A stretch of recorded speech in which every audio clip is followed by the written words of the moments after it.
A very good morning to you all students. As you know that we have started our new chapter Fun with Magnets in the last class. Just following it, today's we have some topics, that is poles of a magnet, isolation of magnetic poles, properties of magnets, and a test, that is repulsion is a sure test for magnetism. On these four topics we are going to study today's lecture. But first recall what we have studied in the yesterday's class. That was what are magnets, what is the discovery of magnets, how are they formed, what are magnetic, non-magnetic substances, and as so on. I think that was clear to all. Maybe there you have no problem to understand. So today what? The poles of a magnet. You know that a magnet has a two poles that we have already discussed. That is, one is north and other is south. So what happened? If iron filings are brought close to a bar magnet, we will observe that most of the iron fillings cling to the two ends of the magnet, whereas very few fillings cling to the central part of the magnet. What happens? As in a bar magnet, two poles are there, that is, one is north and the other then is south. So when we just bring some iron fillings, as we know that they are made up of metals, iron fillings, and they are very good conductors of electricity also, so they used to attract with a magnet. So as we bring them just nearby a magnet, we will see that at the two poles of a magnet, the the pins, or we can say iron fillings, will attract, just staying a little bit in the central part. This indicates that the ends of a magnet have a stronger force of attraction than the other parts of the magnet. The other two ends of a magnet which have strong magnetic forces are called the poles of the magnet. So poles of the magnet, it can be understood by that. In next page I will show, we will be just performing a activity that can understand you that what are the poles of magnets and how the attraction and repulsion takes place in a magnet. So what happens in a magnet when both the poles are attracted by iron flings, means iron flings are attracted to them, leaving the strong central place, that indicates only that at the corners of the poles, there is a stronger force of attraction in comparison to central. So these are called the poles of the magnets. Now we are going to perform an activity to show that the magnetic poles have the maximum magnetic powers. That means the north pole and south pole are the best for attraction. What the things we need is a bar magnet, a white sheet of paper, and iron fillings. These are the things we need for the preparation of this activity. Now see, what are you getting here? This is a sheet of paper, and on this I have put a magnet. It's already indicate that it is a north pole and it is a south pole, and these are the some iron fillings which are spread on this sheet. As we look after the diagram, this indicates that, see, nearby north pole the magnet, that iron fillings are attached, and somehow the near the south pole. So this indicates only that in a magnet the poles have a stronger force of attraction that attracts the metal with them in comparison to central may be little bit, but not so much in comparison to poles. The same thing, spread some iron fillings over a white sheet of paper. Roll the magnets on the iron fillings so that all the parts of the magnet touch the iron fillings Pick up the magnet and observe how the iron fillings are distributed all over the magnet. The same thing I have said you, that while just spreading all the iron fillings on the sheet, then what you will observe is the observation. We observe that most of the iron fillings cling to both the ends of the magnet and a few at the middle of its. The strength of a magnet is maximum near its ends. So this is just clarified from this experiment, that at the ends of a magnet there the attraction of force is maximum. The ends of a magnet where the magnetic force is the strongest are called its pole. Magnetic force is minimum at center of the magnet. Negligible means it's minimum, near about, we can say not so much as they having at the corners of the poles. Now the next topic comes isolation of magnetic poles. The word isolation means what? As we are dividing a magnet bar, what the portion we can say, what the isolation means, we can say isolate. They used to break down into two, again they attain the same magnetic force. The two poles of a magnet cannot exist independently. That is why they always come in pairs. Okay, if we cut a bar magnet in two halves, then two new magnets are obtained, each with its own pair of north and south poles. What happens as we are breaking a magnet? It divides into two parts, two magnets, but still the two magnet attains same, the two north pole and two south. That I am going to just discuss you in the next topic, next page. So if we cut a bar magnet into two halves, then two magnets are obtained with its own pair of north and south pole. On further dividing, we get four new magnets, each possessing a north and south pole. Even dividing and dividing further, separate poles are obtained. Like the C, one magnet bar we have taken here, we have divided it in two halves. As we divided, one is now south or north, same here south and north in the both the sections. Again we divide, it comes into two and it comes into, that in equal four parts. The same attains the four circles. That is the magnetic force that always exists in pairs, not comes independently. Now what are the properties of magnets? How we can say that magnets have such important properties? The important properties of magnets are as follows. Attractive. Attractive means a magnet which gets attract easily, that is, and they have a strongest force of attraction. They are called attractive property. A magnet can attract magnetic substances towards it. This property is called attractive property of the magnet. The property of attraction is not same everywhere along the length of a magnet. It is maximum at the poles and minimum at the center of the magnet. This sentence, it is maximum at the poles and minimum at the center, we have already discussed previously in the topic poles of the magnet, and we have demonstrated an activity through which it is confirmed already. So what happens, those magnets which attract magnetic substances are called the attractive, having attractive property of this. Now the second comes directive property. Directive property what? A freely suspended magnet always rests along north side direction, and this property of a magnet is called its direct property. Directive property means exactly the metals get in touch while they move to and fro, but when they comes to rest, they comes to rest.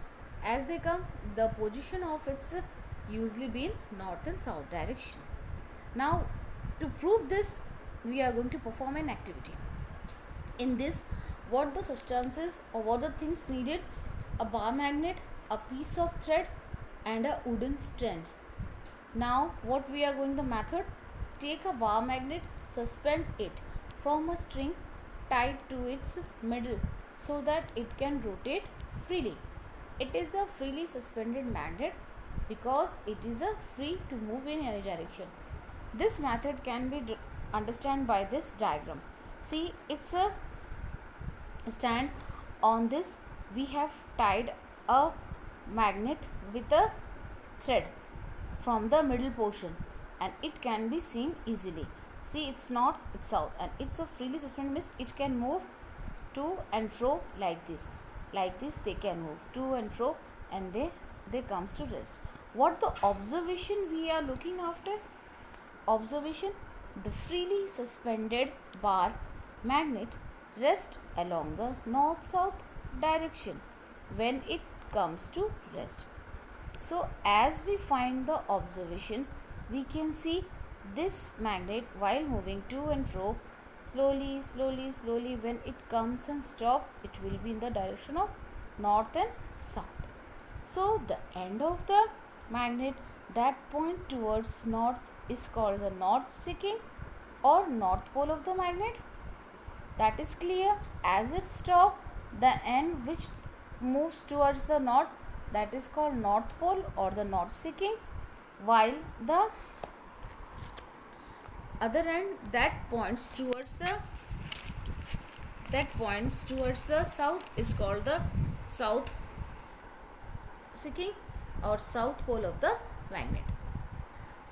Again, next property: a magnet has two poles where its magnetic strength is maximum.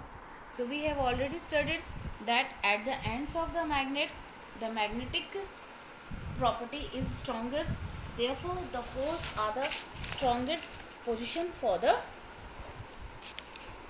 attraction. Next, what comes? Unlike poles attract each other, and like poles of a magnet repel each other.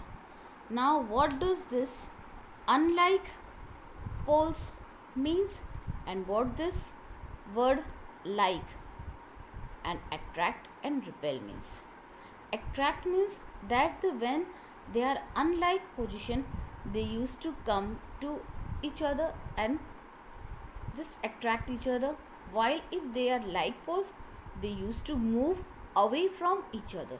That is the word repel means. A magnet can induce magnetism in other magnetic materials, such as iron.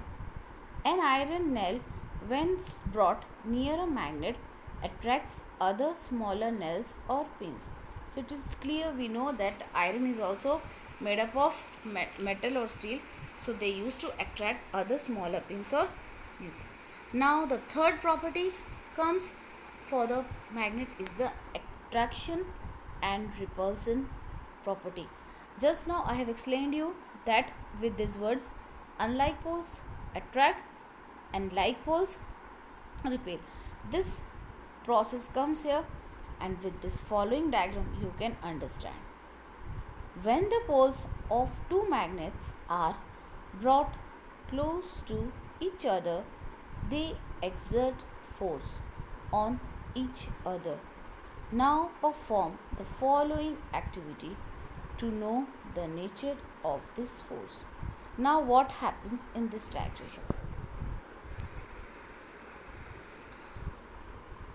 See, over here, same thing. We have taken a stand bar, and on it we have tied up a magnet with a magnet. As we are just bringing a magnet nearby magnet, the one of the pole. So what we see, if they are not attracted to each other, that means they may be a similar poles, maybe north or maybe south side. Otherwise they will not attract each other. They will not attract if the poles are like. Okay, they will repel. In this diagram, the repulsion occurs. Now in this diagram, through this diagram, you can understand that the similar process is done. Just as we just bringing the north pole, as we bringing a magnet towards one of the pole, what we see, it attracts. That proves that both the poles are different.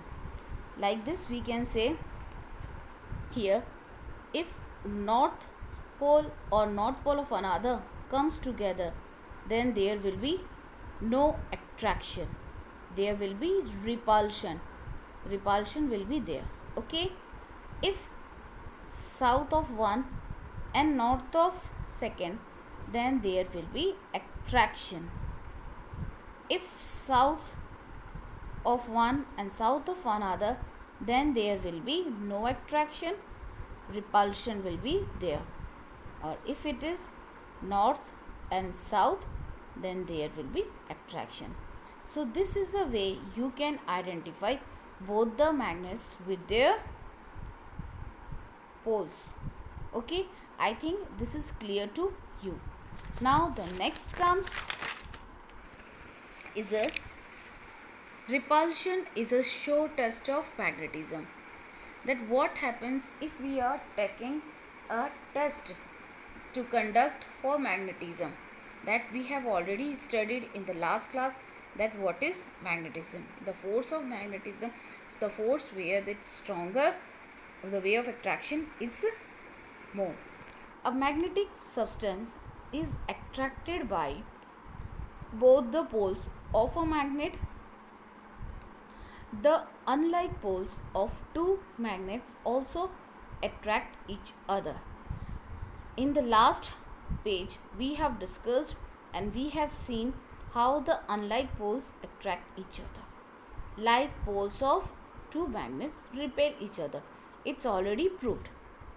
Thus a magnet always attracts a piece of any magnetic substance, and the unlike poles of another magnet. A magnet repels another magnet if their like poles are brought nearer. So what does this sentence convey? Means a magnet that always attracts a piece of any other magnet when the unlike poles will be there. If the same poles are there, they will not attract. In same way, a magnet will repel if like poles are there and unlike poles are not there. Therefore, repulsion is a sure test for magnetism is proved here. Same here. See, if this is a magnet, if just suppose this is a magnet and this is another magnet. Okay, we have did already. Once again I am explaining you. This is north south and this is south north. In these magnets, these unlike poles are there, then there will be attraction. There will be attraction. And if we are taking again two magnets and with the same poles, that is the like poles, then sure there will be repulsion. So this proves that when the unlike poles of a magnets are there, there will be attraction, it's sure. And if like portions are there, then there will be repulsion. So it is confirmed by this.